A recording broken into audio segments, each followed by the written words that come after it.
Hello दोस्तों, आज के इस वीडियो के माध्यम से एक बार फिर प्रेजेंट हो चुका हूं। दोस्तों, बहुत ही यहां पर इम्पोर्टेंट जानकारी आप लोग को देना था।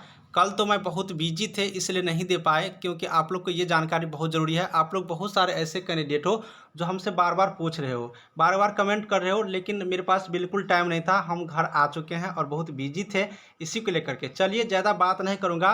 बिहार स्वास्थ्य विभाग की तरफ से बड़ी जो अपडेट आया है, बहुत बड़ी खुशखबरी आया है, इसके बारे में बात करेंगे। काउंसलर की ज्वाइनिंग लेटर की बात करेंगे। एनएम 8853 वाला का आखिर कब आएगा, इसके बारे में बात करेंगे। काउंसलर का ज्वाइनिंग किस तरह से करना है, इसके बारे में बात करेंगे। और काउंसलर में सभी का ज्वाइनिंग क्यों नहीं आया, ये बड़ी पॉइंट होगा, इसके बारे में बात करेंगे। दोस्तों, वीडियो को शुरू करने से पहले हम आपको एक बार फिर से अपडेट दे दूं कि आप लोग जो कमेंट कर रहे थे उस कमेंट का मैं जवाब दूंगा, क्योंकि अब मैं सही हूं बिल्कुल रूप से, इसलिए मैं अभी जवाब दे रहा हूं।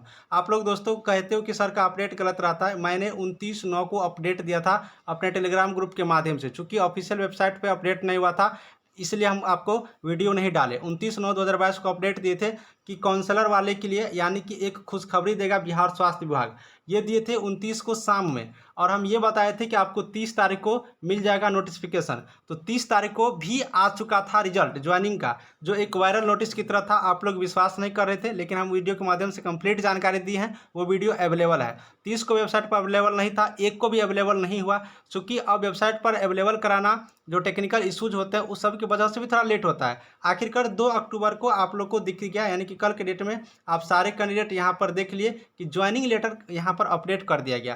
तो चलिए, एक बड़ी बात है, हम जैसे अपडेट थे वैसे आ गया। तो दोस्तों, कहने का मतलब एक मेरा ये है कि जैसे जानकारी डिपार्टमेंट की तरफ से हमें मिलती है, वैसे ही जानकारी हम आपको देते हैं। जो पब्लिक को दिखाना होता है वो पब्लिक को दिखा देते हैं, नहीं दिखाना होता नहीं दिखाते हैं, क्योंकि हम भी जॉब करते हैं। पब्लिक को सेक्टर में पहले नहीं दिखाना चाहिए जब तक ऑफिशियल वेबसाइट पर अपडेट नहीं होता है। तो इसलिए हम बिल्कुल संकेत के रूप में बता दिए थे कि खुशखबरी मिल जाएगा, आप लोग परेशान मत होइए। और खुशखबरी मिल गया। ये सारी माँ दुर्गा की कृपा से अच्छे हो रहे हैं, इसलिए आप लोग घर में नवरात्रि मनाइए अच्छे से। हैप्पी नवरात्रि सबको। अब चलिए पॉइंट पर बात करेंगे। सबसे पहले हम आपको ऑफिशियल नोटिस पर लेकर चलते हैं, काउंसलर के ज्वाइनिंग लेटर को लेकर के। फिर एएनएम का बात करेंगे, फिर आगे बात करेंगे। तो दोस्तों, हम आ चुके हैं ऑफिशियल नोटिस पर। राज्य स्वास्थ्य समिति बिहार के 30/9 के डेट में अपडेट हुआ है। देख सकते हो आदेश यहाँ पर। आदेश में क्या करना है, हम इसके बारे में बात करने से पहले एएनएम सिस्टर के लिए बात कर लेते हैं, क्योंकि वो लोग बहुत ही ज़्यादा यहाँ पर परेशान हो चुके हैं। दोस्तों, जो भी एएनएम 8853 वाले कैंडिडेट हो, अब आप लोग बार बार एक ही चीज़ पूछते हो कि सर कन्फर्म डेट बता दीजिए। मैं आज भी वही बात करूँगा कि आप लोग का सब कुछ रेडी है, आप लोग परेशान मत होइए, ये बात मैं कह रहा हूँ। डेट मुझे भी कन्फर्म मालूम नहीं है। जो डेट मालूम है, अगर मैं वो डेट बता दूंगा, उस डेट में अगर नहीं आएगा तो आप लोग फिर हमें पर ही गुस्साइएगा। लेकिन इतना दिन अगर आप लोग ये कर लिए हो, तो डीपी की वजह से, दुर्गा पूजा की वजह से आप लोग का विलम्ब अब हो रहा है। चूँकि हम सबको बोले थे कि लास्ट सितंबर तक वेट करिए, आप लोग का आएंगे। देखिए काउंसलर का आ गया, आप लोग कोई परेशान नहीं होंगे। अब कन्फर्म डेट की बात मैं नहीं करूँगा, इसलिए मैं नहीं करूँगा कि जो कन्फर्म डेट हमें मालूम है वो कन्फर्म डेट बिल्कुल रूप से सही होगा। और इसका जानकारी 2 दिन पहले मैं जरूर दूंगा, ये बात कन्फर्म रही है। ज्वाइनिंग पोस्टिंग ऑर्डर से पहले मैं ग्रुप के माध्यम से पहले दे दूंगा, 1 दिन 2 दिन पहले दे दूंगा। इसलिए आप दुर्गा पूजा मनाइए। देखिए, माँ दुर्गा की कृपा से आप लोग को बहुत बिल्कुल खुशखबरी मिलेगा। फिर मैं संकेत में बता दे रहा हूँ, इसलिए संकेत को समझ जाइए। दुर्गा पूजा के बाद आपको खुशखबरी मिल जाएगा और आप लोग को किसी तरह से किसी को परेशान नहीं होना है। चलिए, इसके लिए मैं सबसे पहले बात करूंगा काउंसलर वाले जितने भी भाई सिस्टर हो, सबको बता दूं कि आप लोग अपना रोल नंबर, कैंडिडेट का नाम, जन्मतिथि, चयनित कोटि, पदस्थापन जिला, प्रतिनियुक्ति स्थल मिला लेंगे। मिला करके आप लोग को करना क्या है वो चीज़ हम आपको दिखाते हैं। ज्वाइनिंग का प्रोसेस, चूँकि रिजल्ट तो सारे लोग देख लिए होंगे। अब ज्वाइनिंग का प्रोसेस यहाँ पर ये कह रहा है कि 7 अक्टूबर को अपने नाम के स्तंभ 6 में अंकित पदस्थापन जिला में आपको योगदान देना है। 7 अक्टूबर को आपको अपने जिला में जाकर के ज्वाइन कर लेना है, हर हाल में ज्वाइनिंग कर लीजिएगा। 8 अक्टूबर को क्या करना है कि जहां पर आपको आवंटित किया गया है, प्रतिनियुक्त किया गया है, वहां पर जाना है। जैसे कि एग्जाम्पल के थ्रू मान लीजिए ये 60 नंबर सीरियल पर सविता कुमारी को भोजपुर जिला में दिया गया, तो भोजपुर 7 अक्टूबर को ज्वाइनिंग करेंगे 7 अक्टूबर को। और इसको दिया गया है यहाँ पर भोजपुर कोइलवर में दिया गया, तो कोइलवर में ये 8 अक्टूबर को जाकर ज्वाइनिंग करेंगे। तो ये ज्वाइनिंग का प्रोसेस है, आप लोग कर लीजिएगा। दूसरा बात कह रहा है, सभी नव चयनित अभ्यर्थियों को पूर्वविदित एवं शैक्षणिक योग्यता प्रमाण पत्रों का सत्यापन करवाया जाना आवश्यक है। यह संविदागत नियोजन उक्त सत्यापन जांच प्रतिवेदन के फलफला से प्रभावित होगा। योगदान के समय अपना सभी वंचित मूल प्रमाण पत्र संबंधित जिला स्वास्थ्य समिति के समकक्ष समर्पित करेंगे। जहां सभी मूल प्रमाण पत्रों की जांच सक्षम पदाधिकारी के द्वारा की जाएगी। जांच उपरांत कोई त्रुटि गलती पाए जाने पर अभियात्री समाप्त कर दी जाएगी। यानी दोस्तों आपको सारा डॉक्यूमेंट लेकर के जाना है, जितने भी ओरिजिनल डॉक्यूमेंट है, जैसे कि आपके 10th क्लास का सर्टिफिकेट होगा, मार्कशीट होगा, 12th का होगा, उसके बाद यहाँ पर काउंसलर्स का है तो काउंसलर्स, यानी कि जो भी डॉक्यूमेंट वेरिफिकेशन के टाइम में आपने पहले करवाया था, सारा डॉक्यूमेंट का फोटोकॉपी करा लीजिएगा। आधार कार्ड, पैन कार्ड जो भी है सारा डॉक्यूमेंट का एक लाइन में समझ जाइए और सारी चीज़ को आपको ले जाना है, क्योंकि वहाँ पर फिर से आपको एक बार जाँच होगा। ऐसा इस नोटिस में जिला स्वास्थ्य समिति के पास होगा। अगर आप उसमें गलती पकड़ाए जाते हैं तो वहाँ से आपका नौकरी खत्म हो जाएंगे, इसलिए सारे डॉक्यूमेंट लेकर के जाना है। तीसरी पॉइंट, योगदान के पश्चात 1,000 रुपये का आपको 2 नॉन जुडिशियल स्टाम्प पेपर पर संबंधित जिला स्वास्थ्य समिति के एक सक्षम पदाधिकारी के साथ एकरनामा करना पड़ेगा। तो ये योगदान के पश्चात है, ये आपको वहाँ पर हो जाएगा, किसी को परेशान नहीं होना है। दोस्तों यहाँ पर यह भी बताया जा रहा है कि नियोजन की संप्रवृत्ति 11 महीने की होगा। आपके कार्य को देखते हुए संतोषप्रद रहा, आप अच्छे से कार्य करेंगे तो आपको 60 वर्ष आयु तक के लिए आपको यहाँ पर नौकरी मिलेंगे। यानी सिंपल सी बात है, ये 60 वर्ष तक के लिए रहेगा, ये बिल्कुल रूप से तय है।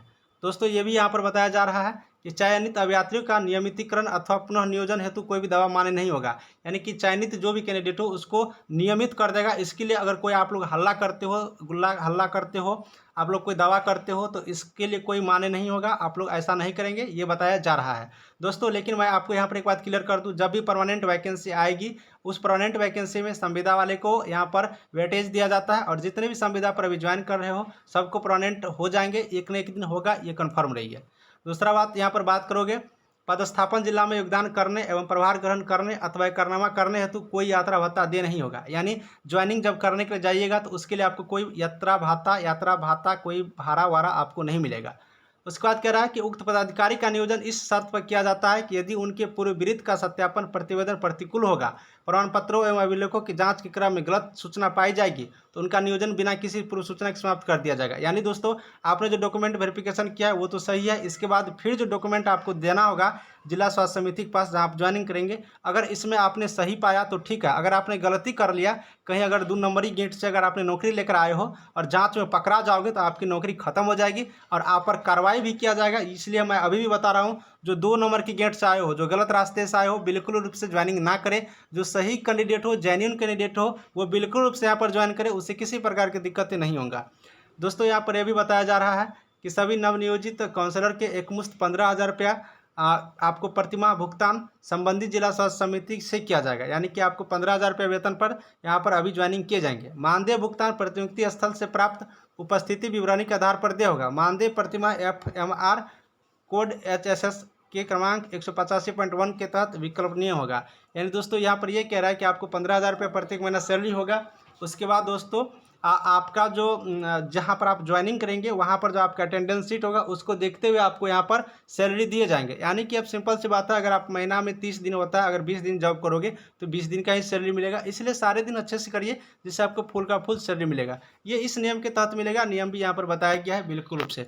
तो दोस्तों उम्मीद करते हैं कि आपको कंप्लीट जानकारी यहाँ पर ज्वाइनिंग से रिलेटेड मिल गया। लेकिन आपके मन में एक डाउट होगा, आखिर यहाँ पर 500 कुछ कैंडिडेटों का यहाँ पर ज्वाइनिंग होना था, 579 या कुछ था, कन्फर्म याद नहीं है, तो आप लेकिन 60 का ही रिजल्ट क्यों आया? दोस्तों मैं बता दूं क्या कि स्टेप बाय स्टेप में ज्वाइनिंग करवा रहे हैं, जहां पर जल्दी ज़रूरत है वहां पर जल्दी कैंडिडेटों को दिया गया है, इसलिए किसी को घबराना नहीं है। जितने भी यहां पर मेरिट लिस्ट में नाम आए हो 500 कुछ का, सबको ज्वाइनिंग होगा, ये कंफर्म बात है। लेकिन स्टेप टू स्टेप होगा, हो सकता है कि 60 का आज नाम दिया है, उसके बाद जब दुर्गा पूजा के बाद ऑफिस खुलेंगे तो उसके बाद आप लोग को पब्लिश किया जा सकता है। इसलिए अक्टूबर के लास्ट तक सबको दे देगा, ये कन्फर्म रहिए, बिल्कुल रूप से कन्फर्म रहिए। और घबराइए नहीं, कोई भी कैंडिडेट, नौकरी है, थोड़ा टाइम लगता है, वक्त लगता है, सिस्टम में नया सरकार आया है, सारा चीज़ होता है। तो दोस्तों अब आप समझ गए होंगे सारा चीज़, और इस वीडियो को हम यहीं पर ख़त्म करते हैं। बिल्कुल सब्सक्राइब कर लीजिएगा, क्योंकि हम आपके लिए बहुत अच्छे अच्छे न्यूज़ हमेशा कवर करते रहते हैं। चूँकि घर पे आया हूँ, थोड़ा बहुत लेट हो जाता है, इसके लिए सॉरी, लेकिन आपके लिए अपडेट हमेशा देता रहूँगा। चलिए वीडियो को समाप्त करते हैं, बाय बाय।